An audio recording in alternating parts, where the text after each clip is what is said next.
Bueno, vámonos a la columna Robles y Murillo presos políticos. Los dos casos, el de Rosario Robles y de Jesús Murillo Caram, parecen cortados con la misma tijera. Se trata de actos ilegales, producto del rencor vengativo de un presidente urgido de escándalos y de chivos expiatorios capaces de distraer la atención de una gestión presidencial fallida.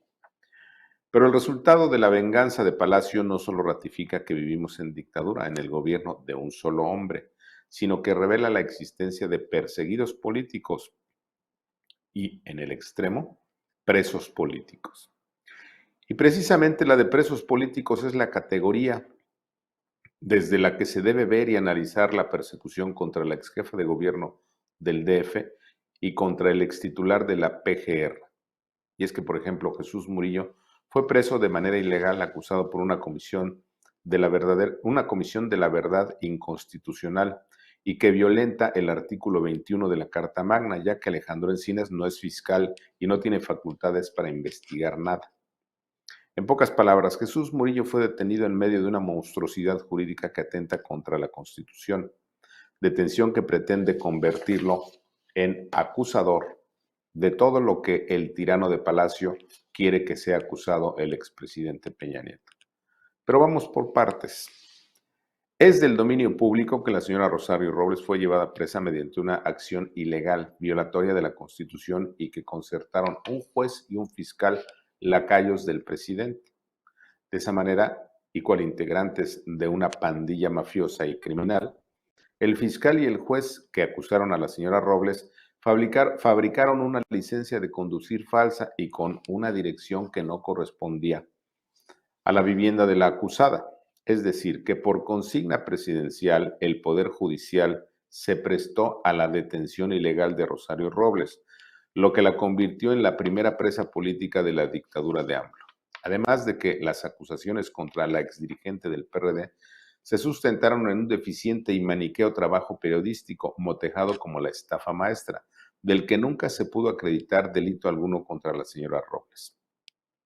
En el fondo de la detención, además de la venganza personalísima de López Obrador contra su madre política, porque Robles es madre política de Obrador, flotaba el interés de Palacio de buscar una mano que a cambio del perdón acusara de impensables delitos al exmandatario Peña Nieto. Sin embargo, sabedora de su inocencia, Rosario no aceptó los tratos con sus perseguidores, quienes por todos los medios buscaron empujarla al extremo de la traición y prefirió la dignidad que al final le granjeó libertad condicional. Sin embargo, la cara positiva del periplo inconstitucional que mantuvo presa a la señora Robles es que conoció el rostro de la traición de algunos de sus disque amigos. Y el caso más escandaloso fue el de Emilio Cebadúa, estrechamente vinculado con el diario La Jornada y con la señora Carmen Aristegui. Resulta que para salvar su pellejo, ya que él fue el verdadero artífice de incontables tranzas en la Sedesol, Cebadúa aceptó convertirse en testigo protegido a cambio de acusar de falsos delitos a su ex amiga, Rosario. Al final, tampoco esa traición logró dañar a la expresidenta del PRD. A su vez, el mismo día que fue liberada Rosario Robles, libertad condicional, fue llevado preso el extitular de la PGR en el gobierno de Peña Nieto. En el caso de Murillo, la monstruosidad jurídica llegó al extremo intolerable de una democracia seria. ¿Por qué? Uno, porque la acusación contra el extitular de la PGR surge de una comisión de la verdad que es inconstitucional, ya que no está prevista en la Carta Magna y violenta de manera flagrante el artículo 21 precisamente de la Constitución, que dice a la letra lo siguiente, dos puntos, comillas.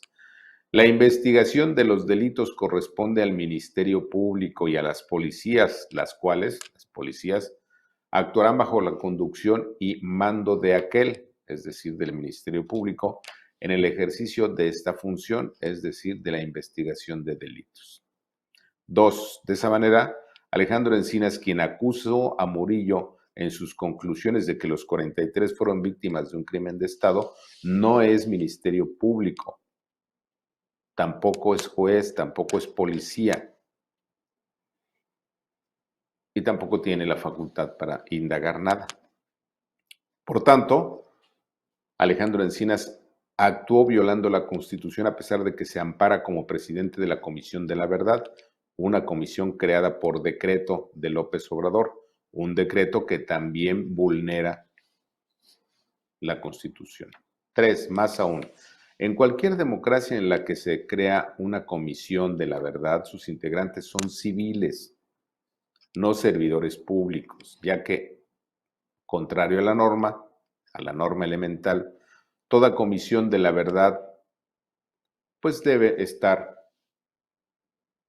buscando culpables entre los integrantes del Estado mexicano y no investigarse los propios secretarios o subsecretarios de Estado, como es el caso de Alejandro Encinas. 4.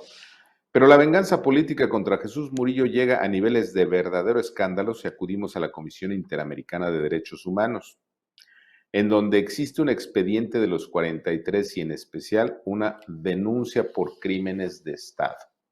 Sin embargo, cuando México fue acusado de un presunto crimen de Estado en el caso de los 43, el gobierno de Peña Nieto presentó como prueba de descargo una conversación obtenida por la CIA en donde los jefes del grupo criminal Guerreros Unidos dan la orden de matar a los estudiantes. Se trata del audio de una conversación entre los jefes de Guerreros Unidos, en aquel momento avecindados en la ciudad norteamericana de Chicago, quienes ordenan a sus empleados en Iguala, Guerrero, dar muerte a los estudiantes de Ayotzinapa.